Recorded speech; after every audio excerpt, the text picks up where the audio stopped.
Oke, kita lanjutkan lagi ya terkait ini biaya pelayanan darah di rumah sakit. Itu meliputi biaya pengganti pengolahan darah. Nah, jadi agar tidak membebani pasien sekali, ini ada trik-triknya di rumah sakit gitu ya. Maksudnya kalau misalnya si BDRS ini dapat pasokan darah dari PMI yang belum diuji serang-serasi, kira-kira biayanya itu sekitar 335.000. Nah, nanti kan masih diuji serang-serasikan ya di rumah sakit. Nah, nanti pasien itu dapat tagihannya dari PMI plus biaya di rumah sakit. Nah, maka ketika nanti ada pasien permintaan darahnya 5 kantong, kan nggak mungkin itu langsung ditransfusikan semua. Nah, nanti ada strateginya adalah sesuai kebutuhan hari itu dulu yang dipenuhi. Misalnya 2 dulu diprostetkan gitu ya, terus masuk dilanjut berikutnya lagi sampai selesai. Jangan langsung 5 diprostetkan, karena ya di rumah sakit banyak keadaan tidak terduga. Kalau misalnya sampai 5 diprostetkan tapi yang dipakai hanya 2, kan yang 3 darah berikutnya nggak dipakai, ya kan? Tapi kan tidak ada biaya prospeknya, pasien gitu. Terus di BDRS itu karena darahnya itu ditangguhkan ke pasien, kan mereka masih suka pakai sistem VIVO, first in first out. Kadang ada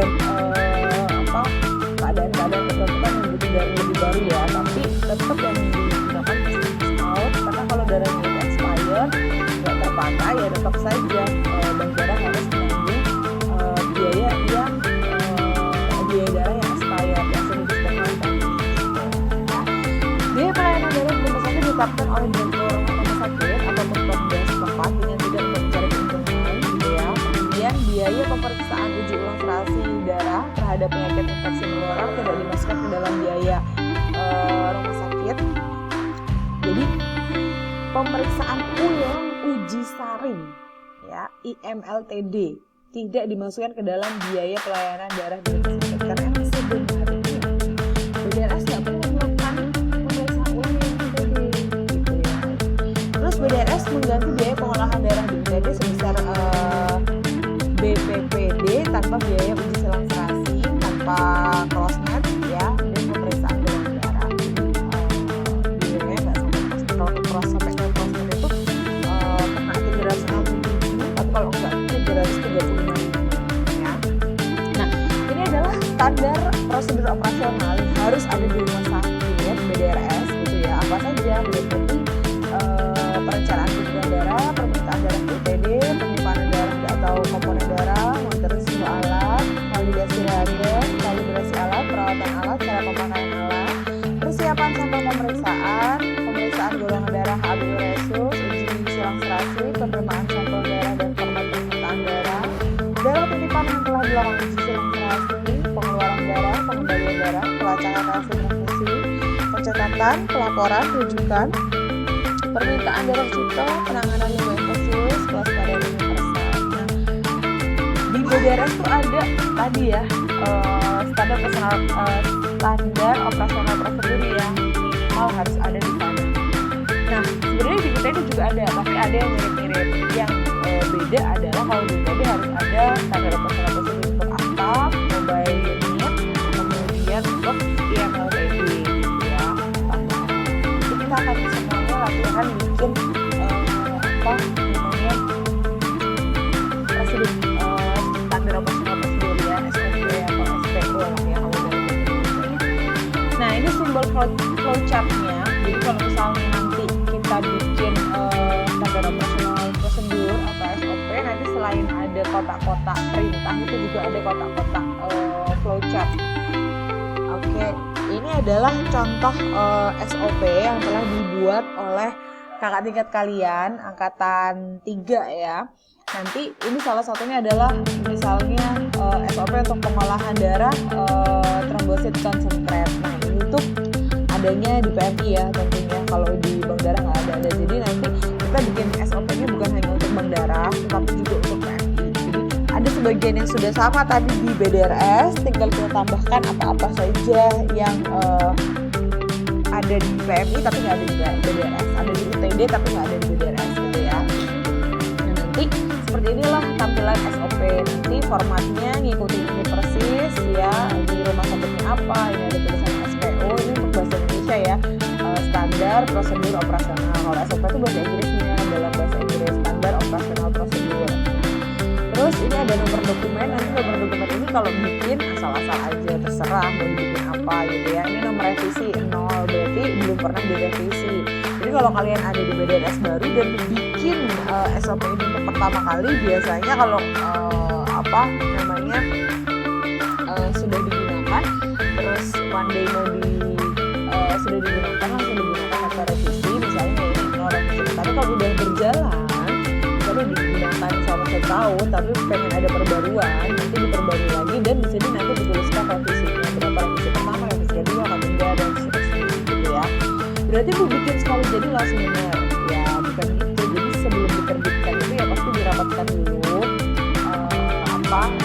sama orang-orang dari penjamin mutu BDNS gitu ya.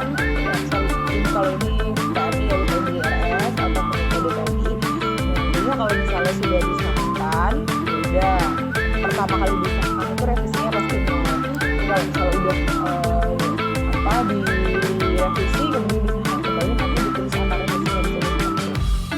Ini halamannya dituliskan ada berapa halaman. Terus nanti di sini tuliskan tanggal terbitnya kapan gitu ya. Terus ini direktur utamanya siapa, ini bebas ya, terserah boleh nama kalian sendiri gitu. Misalnya ditulis nih Adnan siapa kayak gitu, tulis boleh ya. Nih pengertian. Nah pengertian ini maksudnya adalah pengertian dari SOP-nya ini, pengolahan darah trombosit konsentrat. Berarti tuliskan di sini pengolahan darah trombosit konsentrat itu apa sih? Adalah tindakan pemisahan darah lengkap menjadi komponen trombosit konsentrat. Tujuannya apa? Tujuannya adalah untuk memastikan pengolahan darah trombosit konsentrat dilakukan dengan baik dan benar oleh petugas. Kebijakan dari pengolahan darah ini. Nah sebenarnya kebijakan ini kita ngambilnya dari kebijakan rumah sakit. Jadi misalnya rumah sakit itu menyatakan kebijakan umumnya ya, segala sesuatu yang berkaitan dengan pelayanan darah di rumah sakit harus dilakukan sesuai dengan standar dan prosedur yang mempertimbangkan pemenuhan kebutuhan darah bagi pasien yang berkualitas. Terus setiap kegiatan yang berkaitan dengan pelayanan bank darah harus ada prosedur tetapnya. Ini kebijakan ini tuh apa ya? Kata-kata yang umum yang diturunkan dari kebijakan rumah sakit. Intinya ini kalian harusnya besok waktu ada di rumah sakit itu lihat kebijakan rumah sakitnya, terus diturunkan ke sini. Maksud saya ada kebijakan yang meliputi tentang prosedur kita pengolahan darah gitu ya. Jadi kan itu dimasukkan ke dalam data ini. Nah intinya kita dapat kebijakan itu dari kita bisa diskusi bersama kebijakan rumah sakit kira-kira poin-poinnya apa saja yang nanti bisa kita turunkan untuk masuk ke dalam kebijakan yang kita ambil di SOP kita ini ya. Oke, kemudian isi nih prosedurnya apa aja gitu ya. Pertama menyiapkan alat dan bahan, kemudian harusnya mengambil WB-nya gitu kan ya. Kemudian WB-nya itu disentrifuge gitu. Terus berapakah kecepatan dan lain sebagainya. Ini harusnya lengkap banget prosedurnya. Nah ini bukan berarti contoh yang saya ambil itu udah yang paling sempurna banget, enggak juga. Maka kalian harus membuat lebih baik lagi. Jadi kalau misalnya kita ngolah WB kemudian menjadi trombosit konsentrat, harusnya step by stepnya itu apa saja sih? Nah itu harusnya dimasukkan di sini. Mulai dari homogenisasi dulu sebelum nanti misalnya disentrifuge gitu kan. Terus berapa sih kecepatan putar sentrifugenya, berapa waktu tunggunya, terus nanti gimana caranya memindahkan dia dari satelit utamanya ke kantong-kantong berikutnya gitu ya, sampai nanti kita dapat trombosit konsentrat. Harusnya kayak gitu.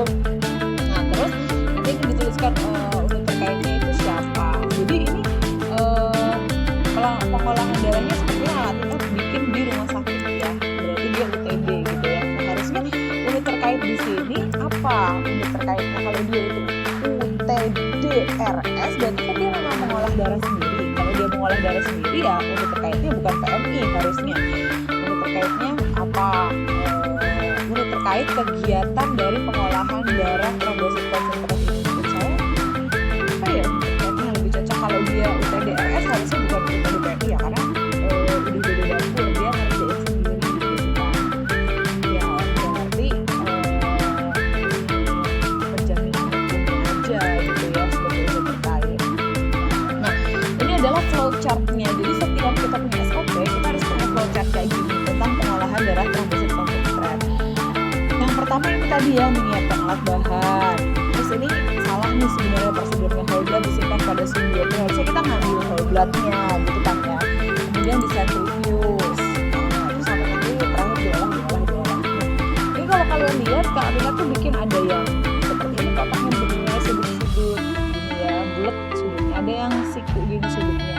Terus nanti ditutup lagi sama yang ini. Nah, apakah itu tuh apa namanya suka-suka dia atau ada aturannya? Itu yang akan kita pelajari sebentar. Nah ini yang lebih rumit, ada yang kayak gini, flowchart pengeluaran darah untuk BDRS. Nah ini ya, dimulai dengan ini, terus kotak-kotak, terus ada bentuk seperti ini, segi apa nih, 1, 2, 3, 4, segi 5, terus ada segi 5 lagi gitu. Nah emang ada aturan khusus nggak sih, atau kita boleh bebas aja bikinnya?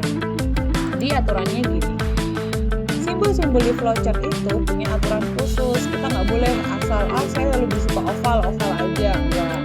Jadi aturannya itu seperti ini. Kalau kita pakai panahnya itu ini berfungsi untuk menghubungkan antar simbol ya, yang menyatakan jalannya arus atau proses. Nah panahnya itu solid begini ya, nggak putus-putus, solid. Terus habis itu ini terminal point. Simbol terminal point ini tadi kalau di SOP punya kakak tingkat kalian ada di atas dan di bawah ya. Dia memang berfungsi untuk permulaan dan akhir suatu kegiatan. Ya ini start stop simbol ya. Jadi startnya ngapain, tulis startnya ngapain. Terus nanti kalau udah terakhir ditulis stopnya itu kegiatannya apa. Nah kalau yang ini bulat, ini adalah simbol one connector ya, simbol yang berfungsi untuk keluar masuk atau penyambung proses dalam lembar halaman yang sama. Jadi kalau misalnya kalian bayangkan tadi ada SOP yang dia itu satu halaman udah habis terus nyambung ke sebelahnya, bukan halaman sebelahnya ya, dia kayak dibagi 2 kolom gitu loh. Jadi nanti di sisi kiri dan sisi kanan, misalnya kayak di landscape gitu ya, di sisi kiri dan kanan. Misalnya di kiri saya tulis terus sebelum selesai kasih bulatan ini, terus lanjut lagi di bulatan berikutnya. Terus kalau yang ini itu untuk kalau ganti halaman ya, konektor untuk ganti halaman. Kalau ini adalah proses. Jadi kalau misalnya tadi udah ada start stop, terus tengah-tengahnya kan kayak kotak. Nah proses kegiatannya itu apa aja, pakainya kotak ini. Sedangkan yang ini adalah simbol untuk decision, making decision, membuat keputusan. Jadi kalau misalnya di sini apa yang biasanya bentuknya keputusan, misalnya jika hasil uji crossmatch-nya mayor apa, minor apa, terus misalnya di sini diteruskan, tidak diteruskan, atau diberikan pada pasien atau tidak diberikan. Kalau hasilnya gimana, diberikan pada pasien, yang hasilnya gimana, tidak diberikan. Jadi making decision gitu ya maksudnya. Terus ini adalah keterangan untuk simbol dokumen yang inputnya berasal dari